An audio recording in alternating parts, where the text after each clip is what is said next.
Farmer का मुद्दा आपने उठाया है। एक बार ब्रजमोहन जी से भी इस मामले में ब्रजमोहन जी से आप पूछते रहेगा। मैं ब्रजमोहन जी से किसानों के बारे में पूछ लेती हूँ, क्योंकि किसानों का मुद्दा आपने रेज किया है। ब्रजमोहन जी, सरकार का मंतव्य क्या वाकई में नहीं है किसानों के हित में काम करने का? क्योंकि किसान लगातार कह रहे हैं कि बिजली संशोधन का जो बिल लेकर के आए हैं उसको वापस ले लीजिए, 2013 का भू अधिग्रहण कानून लागू कर दीजिए। लखीमपुर खीरी मामले में अभी तक वो पूरा मामला ठंडे बस्ते में चला गया। अजय मिश्र टेनी के बेटे को ना सजा हुई और ना किसानों को न्याय मिला। सर देखिए, आज पूरे देश में किसानों के लिए मोदी जी के आने के बाद पिछले 11 सालों में जितना काम किया गया है उतना आजादी के बाद 60 सालों में 70 सालों में नहीं किया गया। आज आप अगर देखेंगी तो एमएसपी पिछले 10 सालों में दुगनी हो गई। किसानों की फसल का इंश्योरेंस शुरू हो गया, सिंचाई की सुविधाएं बढ़ गई, गांव-गांव में कॉलेज, स्कूल, मेडिकल कॉलेज। आखिर देखिए, जब आप लोग बात करते हैं तो क्या किसान सड़क पर नहीं चलता? सड़क किसके लिए बन रही है? क्या स्कूल में किसान का बच्चा नहीं पढ़ता है? क्या कॉलेज में किसान का बच्चा नहीं पढ़ता है?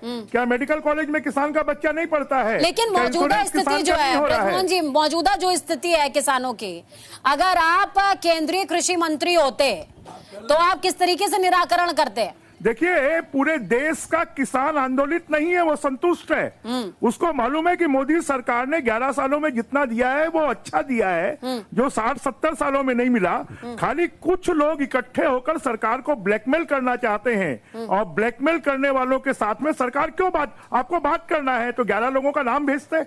आपको बॉर्डर रोकने की जरूरत क्या है? लोगों के जीवन को आसान करने की जरूरत क्या है? आज करोड़ों लोगों के लिए रास्ता रोकना। पंडित साहब कह रहे हैं हमने समय दिया बातचीत का, समय करने के लिए, बातचीत करने के लिए कोई प्रतिनिधि ने हम ही नहीं भरा, नहीं उनसे कोई कांटेक्ट नहीं किया गया। भीड़ के दबाव में क्यों बात करेंगे? बात करना है, आप उनके प्रतिनिधि नेता है, आप 11 लोग, तोमर ने किया नहीं, आप 11 लोग आइए, आप 11 लोग आइए, 5 लोग आइए, आप टाइम मांगिए, प्रधानमंत्री जी टाइम देंगे, कृषि मंत्री जी टाइम देंगे, गृह मंत्री जी टाइम देंगे। ये ब्लैकमेल करने की राजनीति बंद होना चाहिए कि आप आएंगे, बॉर्डर रोक देंगे, रास्ता बंद कर देंगे और फिर कहेंगे कि हमें बुलाए बात करने के लिए। तो ये स्थिति अच्छी नहीं है। जिस सरकार ने आपके लिए इतना किया है, बिजली में छूट दी है, पानी में छूट दी है, आपकी मिट्टी का टेस्ट किया है, आपका इंश्योरेंस करवाया है, एमएसपी को बढ़ाकर लगभग 1.5 गुना दोगुना कर दिया है, तो उसके बाद और बहुत सारे, और छत्तीसगढ़ जैसे राज्य में तो, मैं बोलूं, छत्तीसगढ़ जैसे राज्य में तो 3100 रुपए धान का मिल रहा है, उड़ीसा में 3100 रुपए मिल रहा है। जरा कांग्रेस की जहां पर सरकारें हैं वो क्या रेट दे रही है किसानों को, जरा ये बताएं भैया। एक पहली बात, खाद का ब्लैक मार्केटिंग, बीज की ब्लैक मार्केटिंग, खाद 3 गुने 4 गुने में किसान ले नहीं सकते। मेरा मुद्दा था जो बातचीत इन्होंने चुनाव के समय एमएसपी की थी कि मैं इसके बाद एमएसपी लागू करूंगा। देखिए, अपने अदानी दोस्त को खुश करने के लिए इनकी जो पॉलिसी है, सिर्फ अदानी की कंपनी को किस तरह मजबूत किया जाए। इनकी जो पॉलिसी है कि हम किसी भी कीमत पर, पहले तो आप समझिए कि कृषि को उद्योग के दर्जा देने की बात लगातार चल रही है। एक दूसरी बात ये चलती है कि कृषक क्यों नहीं अपने अनाज का दाम कीमत पे लगाए। दूसरी चीज, बाजार समिति पर अधिपत किसका होगा? बाजार समिति को आप क्यों लगातार हर जगह जहां जहां इनकी सरकार है, बाजार समिति खत्म हो जा रही है।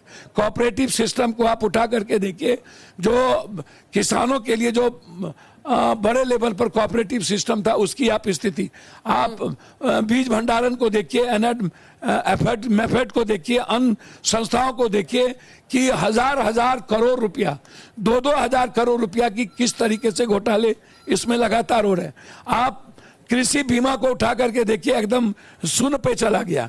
आप जाकर के सिंचाई योजना को देखिए, 20%। आप जल नल योजना इनकी ओडीएफ देखिए, छोड़ दीजिए, वो सब शून्य पे। हरियाली देखिए, शून्य पे। इनका नोटबंदी याद करिए, दोबारा पीएम ने नोटबंदी पर चर्चा नहीं की। जीएसटी को याद कीजिए, चर्चा नहीं की। काला धन चर्चा नहीं की, ब्लैक मनी चर्चा नहीं की, 2 करोड़ नौकरी चर्चा नहीं की, 15 लाख रुपया चर्चा नहीं की, स्किल चर्चा नहीं की। आप कभी भी मोदी जी को दोबारा कोई चर्चा बात खाली मंदिर मस्जिद पे हो रही है। पुलवामा चर्चा नहीं की, कहां से आया RDX, इस पे चर्चा नहीं, कौन लाया इस पे चर्चा नहीं, इतने लोग बड़े कौन, वो सोरोस पर तो करना किसी को चाह रहे फांसी थे। हुआ उस पे चर्चा नहीं। तो आप हमको बताइए कि मोदी जी कभी दोबारा आज तक किसी हिंदू मुसलमान के अलावे, रोहिंग्या के अलावे, कब्रिस्तान, शमशान, ईद, बकरीद, जिन्ना, पट्टेदार, पाकिस्तान, होना जाना कुछ नहीं। आप नफरत सुनिए, आप किसान तो समझ लीजिए हिंदुस्तान की सबसे ज्यादा, यदि आज सबसे ज्यादा दुनिया में परेशान है कोई तो जवान और किसान सबसे ज्यादा। और हालात इतने बुरे हैं दोनों की, रोजगार भी खत्म, ठीक है बैंकिंग पप्पू जी, मदद भी नहीं, आप ही के मुद्दे से नौकरी भी एक खत्म, मुद्दा लेती हूँ मैं। 2 करोड़ मुद्दे खत्म। और ठीक है। फार्मर्स के साथ जो उस वक्त आपने बातचीत की थी, चुनाव के लिए भीड़ तंत्र को आपने सम्मान दे दिया, चुनाव होने के बाद आपको अब भीड़ और ब्लैकमेलिंग नजर आने लगा, किसान ब्लैकमेलर हो गए। और आप कह रहे हैं कि कुछ किसान, ठीक है सर, पंजाब को, हरियाणा को, जिसको जो हरियाणा 11,000 के चलते कांग्रेस हार गई, मात्र 11,500 वोट के चलते, और उस हरियाणा के किसान को आप ब्लैकमेलर करें, पंजाब के किसान को ब्लैकमेलर करें, दिल्ली के किसान को ब्लैकमेलर करें। तो ये लोग, एक ब्लैकमेलर का कॉल तो आपको भी आया था सर। अरे छोड़िए उस सब की बात कहेगा, चर्चा कॉल किसका कॉल आया, कौन आया? आप पप्पू यादव आपके यहाँ कोई सुरक्षा लेके आया क्या? आप जरा हमको बता दीजिए। पप्पू यादव झारखंड में मोटरसाइकिल से घर घर घूम रहा था, जंगल में जा रहे थे, महाराष्ट्र गए, सुरक्षा थी क्या?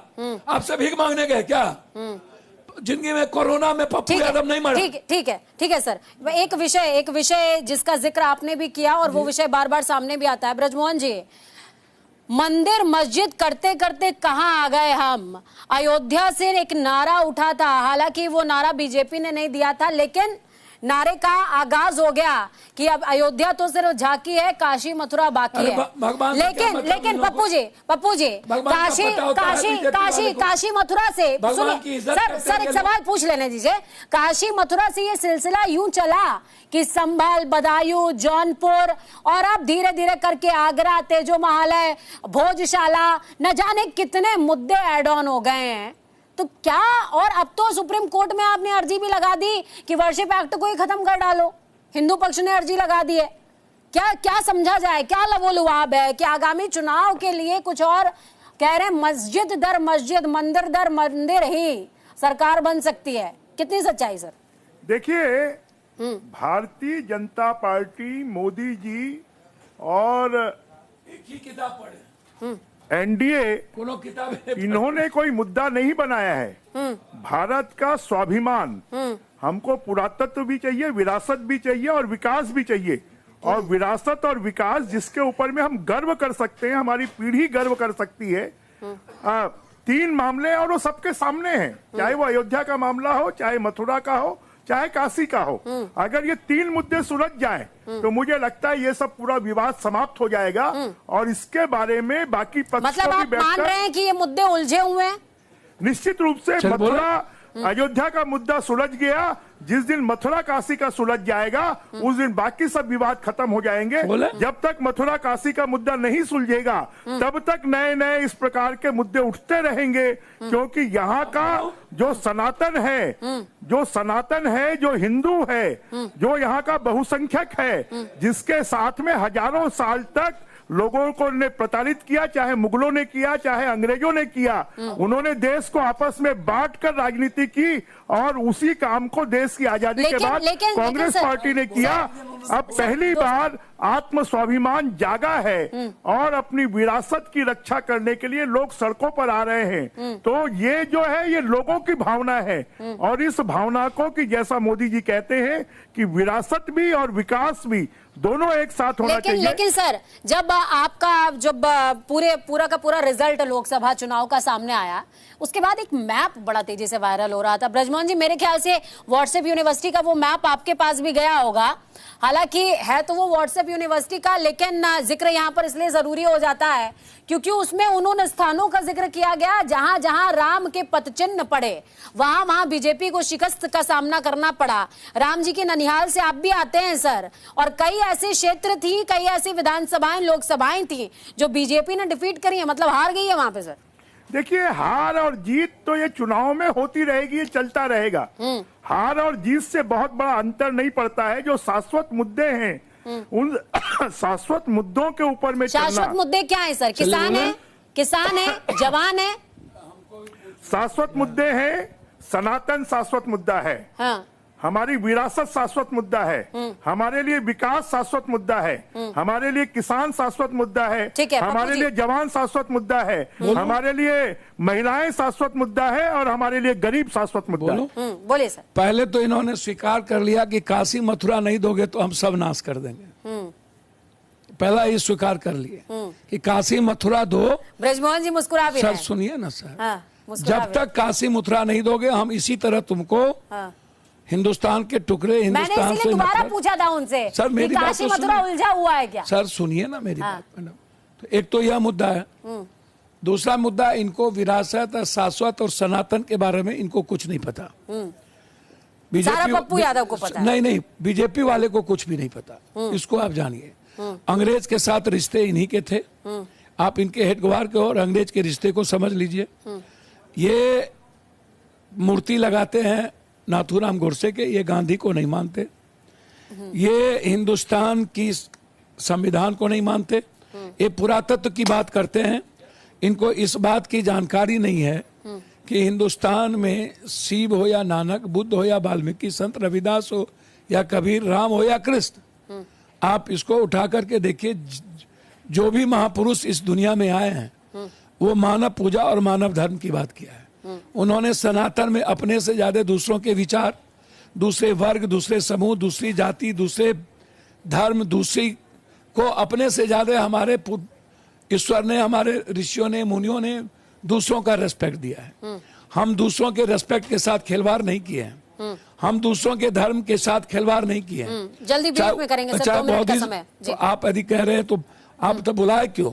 आप दूसरी बात आप समझिए, इनको हिंदू और सनातन से कोई लेना देना नहीं। सनातन है वसुधैव कुटुंबकम, सनातन है सर्वधर्म संभाव, सनातन है सार्वभौमिकता, सनातन है संगच्छध्वम संबद्धध्वम संभोमनांसि जानतम देवा भाग्यम यथा पूर्वे संजानना उपासति समानी वयाकुति समाना हृदयानि वा समानो मस्तुवनमा यथा वह ससत्यति। सनातन है एक एक समुदाय, एक एक इंसान को प्राथमिकता देना। ये क्या करते हैं? जब ये जाते हैं हरियाणा तो जाट के खिलाफ नफरत, जब ये जाते हैं पंजाब, लेकिन अविश्वास प्रस्ताव सुनिए ना तो सर, जब ये पंजाब जाते हैं तो सिखों के खिलाफ, जब ये जाते हैं मराठी तो मराठी गुजराती करते हैं, जब ये जाते हैं मणिपुर तो वहां 2 समुदाय के बीच आजादी के बाद 1.5 साल तक, कल तक बच्चियों के साथ बलात्कार। सर पप्पू जी, एक सवाल मेरा है सर, मेरा एक सवाल है, क्रॉस क्वेश्चन है। क्रॉस क्वेश्चन क्या है? सवाल में सवाल जोड़ रही हूँ। आपने जाट की बात करी, आपने फार्मर्स की बात करी, तो जगदीप धनखड़ जो किसानों के लिए मुखरता, सर किसानों के लिए मुखरता से सुनिए के पक्ष में कौन बोल रहे, किसानों के पक्ष में बोल रहे थे। जैसी बात करते हैं आप तो जैसी बात करते हैं, जगदीप धनखड़ बंगाल में क्या किए? जगदीप धनखड़ कौन सा किसान? वो कॉन्स्टिट्यूशन के पद पर है। आप बात करिए सोमनाथ दादा को, वो कभी पार्टी नहीं बने, बंगाली नहीं बने, पार्टी छोड़ दिया। आप बात करिए क्या कहते हैं संगमा को। आप इस तरीके से एक ऑफिस का ऑडिटोरियल पत्र नहीं पढ़ेंगे वो। ये जाट और किसान की बात नहीं है। ठीक है, मैं बात कर रहा हूं कि ये जब जाते हैं बिहार और यूपी तो यादव के खिलाफ नफरत पैदा करते हैं।